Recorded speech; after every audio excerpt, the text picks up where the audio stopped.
Let's talk a little baseball, shall we? It's time for the Home Plate Report, sponsored by Pemco Insurance, for the love of prevention. All right, well, the All-Star break is over. Now the Mariners focused, kicking into the second half of the season. Here we go. Joining us now to break it all down, the man who knows, West Coast Willie, Andrew Wilmon is here. Thanks for being here, man. Yeah, thanks for having me. Great to see you. Custom swag on. Yes, sir. Shout out to Homework for the Randy Johnson t-shirt. I like it. Looking good. Let's talk about the All-Star game. American League came out with the win, in part because of a dominating pitching performance. Yeah. The Mariners had a lone participant. How'd we do? It was obviously American League wins 4-0. Randy goes 1 for 2. Looks like that hamstring made a speedy recovery from Tampa.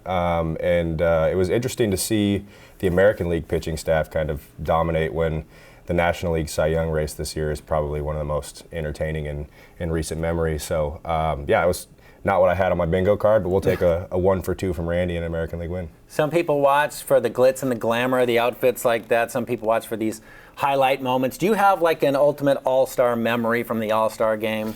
Absolutely. I think as a Mariners fan, some of that older generation might have some awesome Griffey memories, but for me, Ichiro going 3 for 3 in that All-Star game in San Francisco where he had the inside the park home run to right center field. Oh yeah, there it is. Bounced off the wall. Shot into the corner. Yeah, only inside the park home run in All-Star Game history, and he is the only Japanese-born player to win the All-Star Game MVP, so nobody tells Shohei that because he might do something about it. That's a great memory indeed. I love that. Obviously, one highlight for a lot of fans, I know I always grew up being like a home run derby fan. Mm-hmm. They added some tweaks this year into the format. Just like in football, the All-Star week, they slowly have to say, let's change it a little bit. People want a little bit more. What do you think about the changes? Yeah, I liked it. Always evolving. And the format in previous couple of years felt a little bit tiring. And I think that early 2000s format with the outs, it felt kind of similar to that, although it was a lot amount of swings rather than outs. It was a good hybrid of the two. I thought it was super enjoyable, and watching Jordan Walker come back and stick it to Philly in their place was a blast. And what a difference a season can make, right? I mean, it's like a minute ago we're all watching Cal Raleigh and things like these, the All-Star weeks kind of provide unique opportunities for sometimes unique players who maybe have one super cool strength or just a moment to make a big statement. What was your favorite part of this particular All-Star game? Honestly, I'm not even going to lie to you. I didn't watch very much of the All-Star game, but like I said, the home run derby, like Jordan Walker is a very, very special talent for the Cardinals, and people had kind of written him off as a bust entirely, but on top of the home run derby performance, what he's done offensively at the plate for the Cardinals this year is, world class. So it was cool to see him get that spotlight because I think he made more as far as like bonus money goes on the home run derby than he's going to make this season. I think it's like $1 million bonus, and he's doing like $780 a year. So, which is, the average fan doesn't necessarily care or even know about that stuff, but that is compelling. That is important, right, for some of these players who maybe aren't making a big paycheck. That it is fun for them, but there's a big paycheck potentially attached. Especially those guys on their first contracts, like because before you clear arbitration, obviously you're not exactly getting. $780,000 a year is still a lot of money, but it was cool to see that for him. The Ams opened the second half of the season with that series win against the Giants over the weekend, so they got some momentum going. How would you sort of assess where they're at right now? Yeah, I think there's obviously still some stuff to be ironed out. We only hit like 170-something over the series. I had a very non-PR friendly rant in the 6th inning of Saturday's game before Cole Young busted it open. Yeah. And then the next 14 innings of offense were just smooth sailing. So hopefully we can carry that into the Red series. All right, well, let's take a look at this week's team leaders here. It's all about those stats. Randy Arozarena leads in batting average. He hits on-base percentage there. Luke Raley as well, and Dominic Canzone leads in home runs. Cole Young leads in RBIs.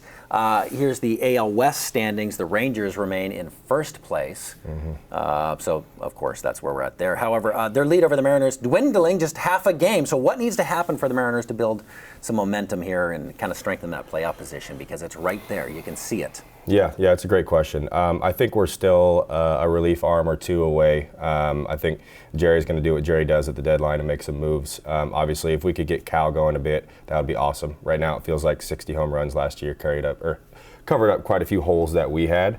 But we've got some guys. Michael Arroyo right now in AAA is tearing the cover off the ball. He's a top 100 prospect. So Hopefully get to see some of him, some Cade Anderson.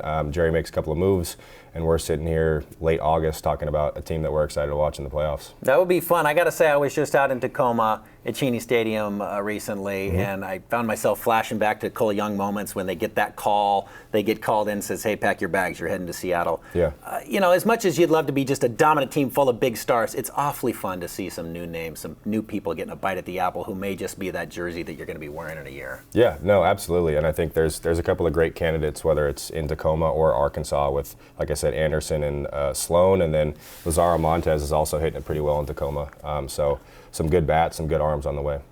The Ams have 3 games at home against the Reds before heading to Texas, 4-game series against the Rangers. What should we know about the Reds, first and foremost? Least favorable matchup for us is going to be Tuesday against Chase Burns. He's 23 years old, striking out the whole planet. He's like 11-1 right now with close to 120 strikeouts. He just signed a big contract with them, and then they're coming off of a 10 home run series against the Rockies in Colorado. Obviously, T-Mobile's not exactly the launch pad that Coors is, but swinging hot bats, and I think pitching-wise, we have a couple of favorable matchups Monday and Wednesday, but Tuesday is going to be a tough one against Burnsy. From swinging hot backs to swinging hot swag, we were talking about how this season these giveaways are just like off the the charts. toast of the town. Yeah. Let's talk about some of these. We've got a crossbody giveaway. Yes, First we do. 10,000 fans are going to get some of these. Yeah. They're fun and ballpark friendly. I know it's everybody wants a bag that they can bring into the ballpark. So that's a great point. Everybody gets that anxiety about what can they take into the game, what are they going to take away from you. Ballpark friendly. They're going to go ahead and give away one that you're allowed to bring into the ballpark. Yeah, go get in there. Be the first 10,000 or 15,000? First 10,000 fans are going to get one of those 2 special ticket days. And then Tuesday is the Take Me Out to the ball game, and you were telling me about that one. You know all about this. Oh yeah, I bought that ticket probably 90 days ago. I'm a big cat guy. I got 4 of them at home. Tell folks what they're looking at there. They're looking at Matilda, the flat-faced white cat that is a local celebrity in the Pacific Northwest because of Andres. And then we've got the Mariners Aloha. Wednesday, Salmon Run Aloha Salmon. Shirt Day. Nice. So Friday, wear Hawaiian shirt if you want to. Yeah.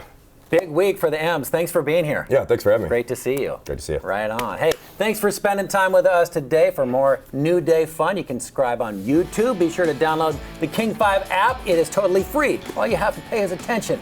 And don't forget, enjoy your new day. We'll see you next time.